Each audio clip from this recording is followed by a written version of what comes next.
여러분 반갑습니다. 오늘도 새벽 돌베개에 나오신 모든 성도님들을 주님의 이름으로 환영합니다. 주님께서 우리 모두에게 또 새로운 말씀인 예레미야 애가 말씀을 주셨는데요. 새로운 말씀 앞에 또 새로운 마음으로 서서 예레미야 애가 말씀을 통하여서 또 새로운 인생을 살아가는 우리 모두가 될 수 있기를 간절히 바랍니다. 오늘 우리에게 주신 하나님의 말씀은 예레미야 애가 1장 1절로 3절까지의 말씀입니다.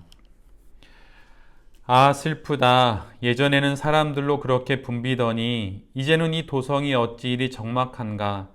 예전에는 문나라 가운데 으뜸이더니 이제는 과부의 신세가 되고, 예전에는 모든 나라 가운데 여왕이더니 이제는 종의 신세가 되었구나.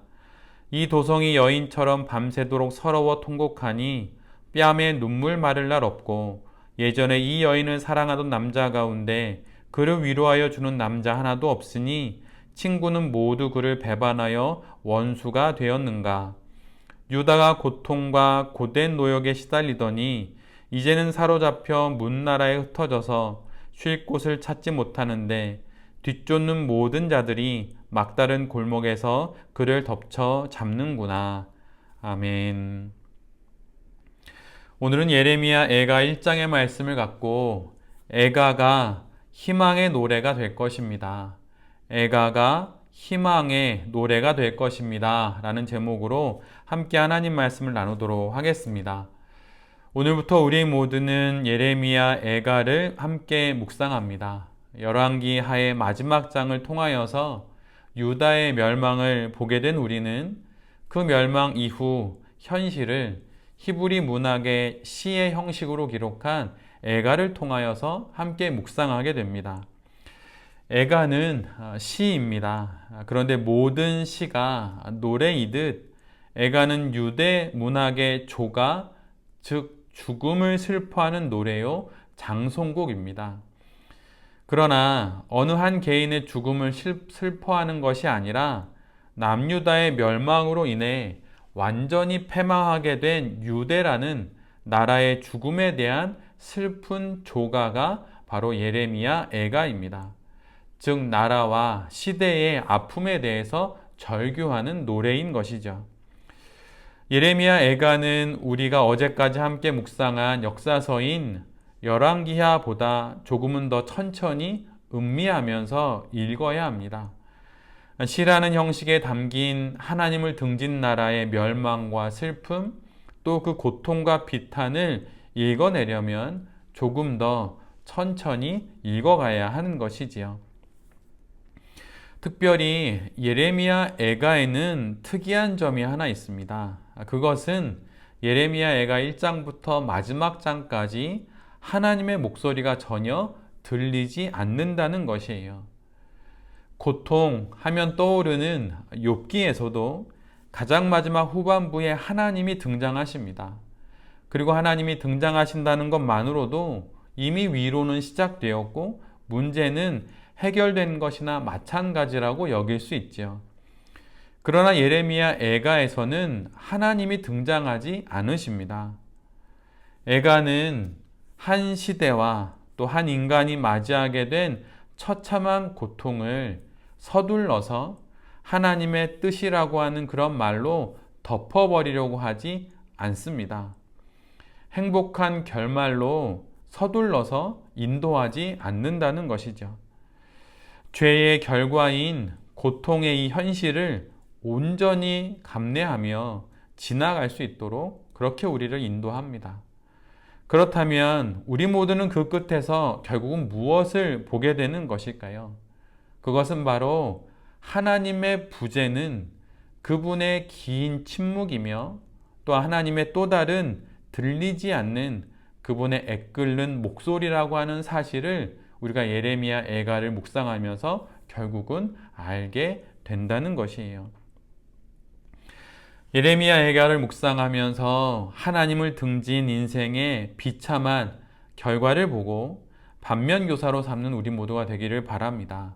그리고 그 현실을 포기하지 않고 조가를 부르면서라도 살아내려는 그런 끈질긴 거룩한 성도들의 모습을 우리 모두가 볼 수 있기를 바랍니다. 그리고 그 마지막이 결국은 하나님을 찾는 소망으로 끝난다고 하는 것을 통해서 우리에게 다가온 고난과 고통의 현실들을 신앙으로 잘 지나가는 우리 모두가 되기를 기도합니다. 오늘 본문인 예레미야 애가의 첫 구절은 이렇게 시작을 합니다. 아, 슬프다. 파괴된 시온의 모습은 마치 능욕당한 여인이요, 굶주린 아이요, 새처럼 사냥당한 남자와 징용당한 어린 소년들과 같고 존경받지 못하는 노인들과 같은 모습입니다. 하나님을 등진 시온, 즉 유대와 온 백성들은 이처럼 가장 처참한 지경에 이르게 되는 것이지요. 연약함이, 부족함이, 나약함이 남보다 더 보호를 받아야 할 이유가 되지 않고 오히려 파괴되고 가장 먼저 괴롭힘을 당하는 그 근거와 이유가 되는 것을 우리 모두가 보게 됩니다. 왜 이런 일이 벌어지는 것입니까? 하나님의 보호가 거두어지니 이런 모든 고통과 수치를 고스란히 당하는 것입니다. 아니, 사실 더 정확히 말하자면 우리가 앞에서 본 열왕기하의 말씀처럼 하나님의 보호하심을 스스로 벗어난, 하나님을 등진 유대가 이 모든 고통을 자초한 것이죠. 시온으로 대표되는 하나님의 나라인 유대와 하나님의 백성인 유대 백성들의 더 큰 고통은 사실 다른 곳에 또 있습니다. 그것은 그 누구도 그들을 위해 울어주지 않는다는 것이에요. 한때 친구였고 이웃이었던 모든 이들이 그들의 멸망을 보고 함께 슬퍼하거나 울어주지 않고 위로해주지 않으며 그 어떤 도움도 주지 않습니다. 오늘 본문을 자세히 보면 반복되는 단어가 있음을 알게 돼요. 그것은 이것입니다. 예전에는, 그러나 이제는. 예전에는 하나님의 은혜 가운데 평안과 안식을 누렸고 그래서 모든 나라 가운데 으뜸이었지만, 그러나 이제는 폐허가 되고 눈물이 마를 날 없는 신세가 되었다고 말합니다. 예전에는 사랑과 위로가 넘쳐났지만 그러나 이제는 고통과 고된 노역에 시달린다고 말합니다. 패망 이후 모든 것이 완전히 바뀐 것이지요. 더 나은 삶을 위해 하나님을 등지고 힘있어 보이는 이방 나라를 의지하고 우상들을 섬겼지만 결국은 모든 것이 이전만 못하게 되었고 이제는 모든 이들의 조롱거리가 되고 만 것입니다. 하나님을 등진 인생이 부를 수 있는 노래는 그러기에 바로 이런 조가와 장송곡, 애가와 슬픔의 노래가 되는 것이지요. 우리의 신앙 인생도 마찬가지입니다. 하나님을 등지고 희망의 찬가를 부르려 하고 그럴 수 있다고 생각해 보지만 그 결국은 우리가 함께 보는 애가와 같은 슬픔의 노래가 되는 것뿐입니다. 슬픔의 노래를 부르고 세상은 조롱하는 이런 신세가 되는 것이지요. 사실 신앙은 매우 지혜로운 선택이기도 합니다. 보고 배우는 것이 있는 것이 또한 지혜인 것이죠. 그러기에 하나님을 버리고 더 나은 인생의 희망가를 부르려 했던 유대의 실패를 보며 진정 희망의 노래를 부르려면 하나님을 떠나지 않아야 한다는 사실을 우리 모두가 기억해야 하는 것입니다. 언뜻 보면 미련해 보이지만 이것이 가장 지혜로운 것입니다. 끝까지 가보면 알게 됩니다. 누가 희망의 노래를 부르고 인생의 마지막 피날레를 장식할지 우리 모두가 반드시 보게 될 것입니다. 그것은 하나님을 선택한 거룩한 성도들입니다. 하나님을 선택한 우리가 바로 그 사람들이 될 것입니다. 이 사실을 기억하면서 우리의 현신들의 수많은 사건들을 신앙으로 하나님과 함께 하나님을 등지지 않고 잘 지나가는 우리 모두가 되기를 간절히 기도합니다. 예레미야 애가는 오늘의 시작으로 마지막 5장까지 이어집니다. 제목처럼 슬픔의 노래가 계속 이어집니다. 그 가운데 어디 기쁨의 노래나 희망의 노래가 있지 않아요. 그런데 이 슬픔의 노래, 장송곡인 이 말씀 속에서 이상하리 많지 신비로운 것은 희망의 불씨를 우리 모두가 보게 된다는 것이에요. 앞에서 말씀드린 것과 같이 예레미야 애가의 어디에도 하나님의 말씀은 등장하지 않습니다. 하나님이 나타나셔서 무엇인가 말씀해 주시지 않는다는 것이에요. 그런데 고통 가운데 있는 시온은 대답 없는 하나님께 계속 노래합니다. 그 노래를 멈추지 않습니다. 모든 상황이 뒤집히고 삶은 괴롭고 고통스러우며 사람들은 조롱하고 만민의 놀림거리가 되어도 시온으로 상징되는 유다의 모든 백성들은 하나님을 향해 노래하기를 멈추지 않습니다. 어쩌면 이렇게 노래하는 것이 더 큰 비웃음을 사는 빌미가 될 수도 있을 것이에요. 부끄러운 줄도 모르고 조용히 있을 것이지 도대체 무슨 낯짝으로 이렇게 고래고래 노래를 부르나 할 수도 있을 것입니다. 맞는 말이지요. 그런데 만약 시온이 사람을 향해서 이렇게 애가를 부른다면, 그래서 나를 한번 보아달라고 한다면 이것은 부끄러운 일이고 낯짝이 두꺼운 그런 노래가 될 수 있을 것입니다. 그러나 예레미야 애가는 사람을 향하지 않습니다. 예레미야 애가는 사람이 들어주기를 바라지 않아요. 오직 한 분 하나님만이 들어주시기를 바라면서 이 긴 노래를 부르는 것입니다.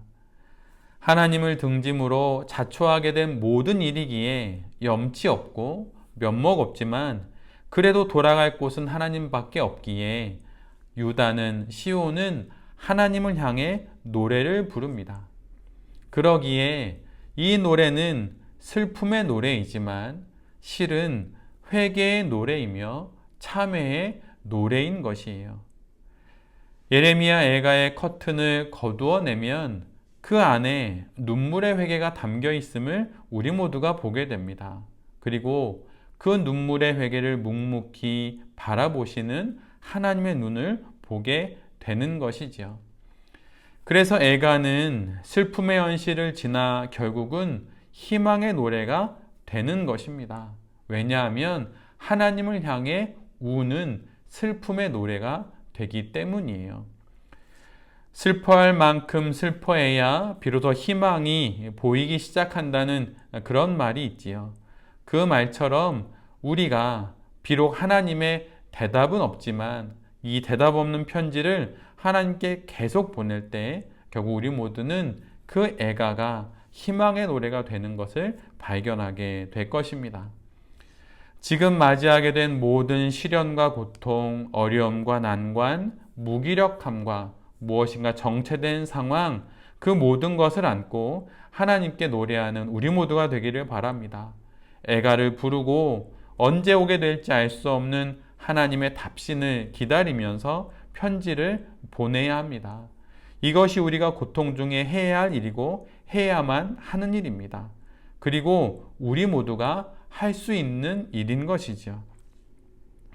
우리의 애가가 반드시 희망의 노래가 될 것입니다. 우리를 불쌍히 여기시는 하나님의 은혜로 우리 모두가 다시 희망을 노래하게 될 것입니다. 이 사실을 기억하면서 슬픔의 때에 슬픔의 노래를 부르고 애통의 기도를 드리며 모든 사연과 모든 사건들을 잘 지나는 우리 모두가 되기를 간절히 기도합니다. 하나님을 등지지 않을 때만이 진정 희망의 노래를 부를 수 있습니다. 이 사실을 잘 기억하십시오. 사람을 향해 애가를 부르면 그것은 추할지 모르지만 하나님을 향해 애가를 부르는 것은 우리 모두를 다시 살게 하는 희망의 노래가 됩니다. 대답 없는 편지라고 하더라도 보내야 한다면 언제든 하나님께 보내는 우리 모두가 될 수 있기를 바랍니다. 고통 중에 있고 시련 중에 있다면 사람이 아닌 하나님께 슬픔의 노래를 부르십시오. 하나님께서 우리 모두의 애가를 희망의 노래로 반드시 바꾸어 주실 것입니다. 새벽 돌베개의 모든 성도님들과 또 이 말씀을 전하는 제 자신이 예레미야 애가의 이 긴 말씀을 통하여서 애가를 통해 결국 희망의 노래를 부르게 되는 그 깊은 은총을 누리는 거룩한 성도들이 될 수 있기를 간절히 기도드립니다. 아멘. 기도하겠습니다. 주님, 하나님을 등진 유대의 패망을 봅니다. 희망의 노래는 하나님 앞에서 비로소 부를 수 있음을 기억하며 눈에 보기에 좋은 것들을 따라가지 않겠습니다. 사람을 향해 애가를 부르면 추할지 모르지만 하나님을 향해 부르는 애가는 마침내 하나님의 은혜 안에서 희망의 노래가 될 것입니다. 이 사실을 기억하며 하나님의 대답 없는 그 시간에도 하나님을 향해 노래하기를 멈추지 않는 우리 모두가 되게 하여 주시옵소서. 우리 모두의 슬픔의 노래가 희망의 노래로 변할 것을 믿습니다. 주님, 이루어 주시옵소서. 이 모든 말씀 예수 그리스도의 이름으로 기도드립니다. 아멘.